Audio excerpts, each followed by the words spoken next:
Hey guys, today I'm going to do a review of the KLUDGE RK71 wireless Bluetooth keyboard. I'm going to start with the pros and then go with the cons. The pro is the lighting is very beautiful, as you can see. There's another keyboard on Amazon that's called Derya, and that one, the caps lock has a problem on the Derya one. But this one, all the colors are on the keycaps are the same. It's consistent. And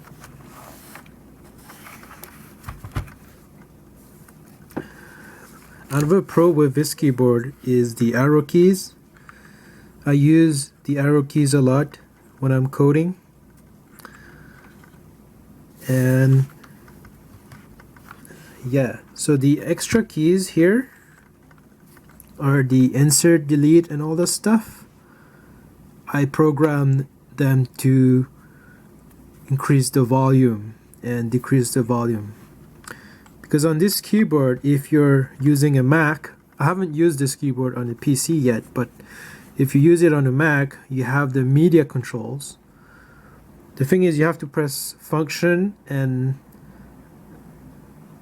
F11 and F12 to control the volume. And I much prefer just pressing a button.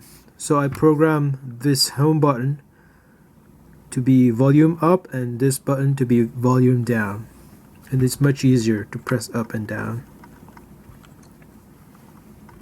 And just to let you know, this keyboard has the brown keys.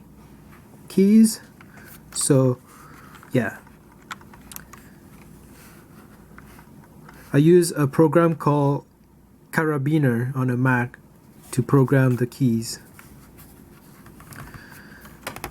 I don't play a lot of video games anymore. I used to play a lot, so that would be very useful. But now I don't have time to play games. I just use it to code or to search for stuff. This keyboard has a Bluetooth function. And the reason why I'm not using the Bluetooth is this here. It's kind of finicky. It's not stable. It wobbles a lot.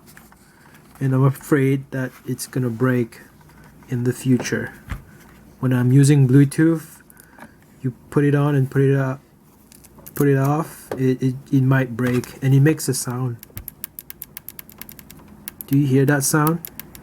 I'm just worried about the port breaking.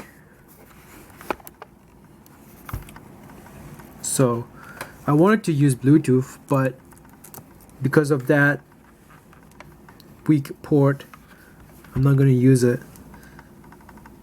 And additionally, one problem with the Bluetooth is the light turns off after 30 seconds of non-usage.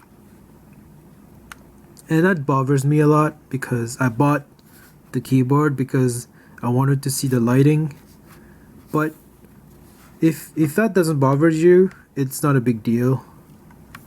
The battery lasts a few days, and when it's charging, you can see when it's charging, it will turn red, this space bar. Overall, good things with this keyboard. You can use both Mac and Windows. You can see the command key. So if you want to switch to the Mac, you have to press command and Mac, and that switches to Mac. And you see, you use the instructions tablet. In the instructions, they give you the instructions booklet to do that. And here at the bottom you get this magnetic thing, magnetic legs. You get 2 of those, which helps. And this one, I don't really know what this does.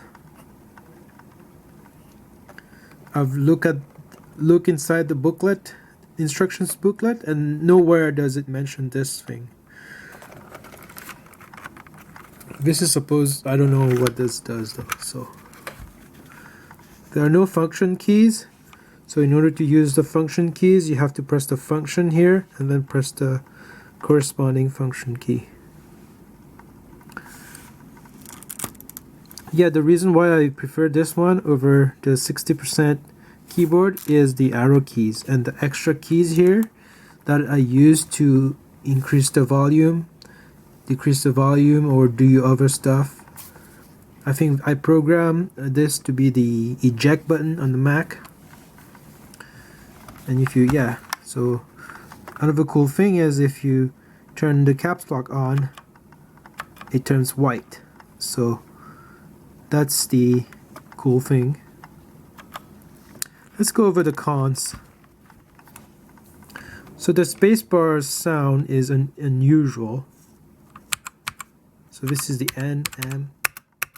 The spacebar has a weird sound.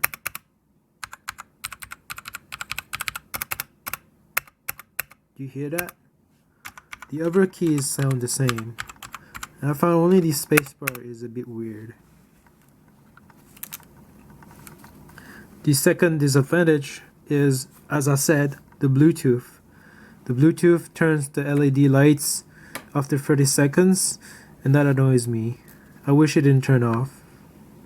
I haven't tried the battery too much. I think it lasts a few days, but I'm gonna keep it on. And the thing is, if you're on Bluetooth, you have to, it's a bit finicky. I mean, like, it connects fine. It's just, I'm using a Mac, and you have, and whenever you start using the computer, you have to switch the keyboard into the Mac all the time, every time. Overall, it's a good thing. It's a good keyboard. It costs around $80 Canadian, but I had a coupon, so it costs I think less than that.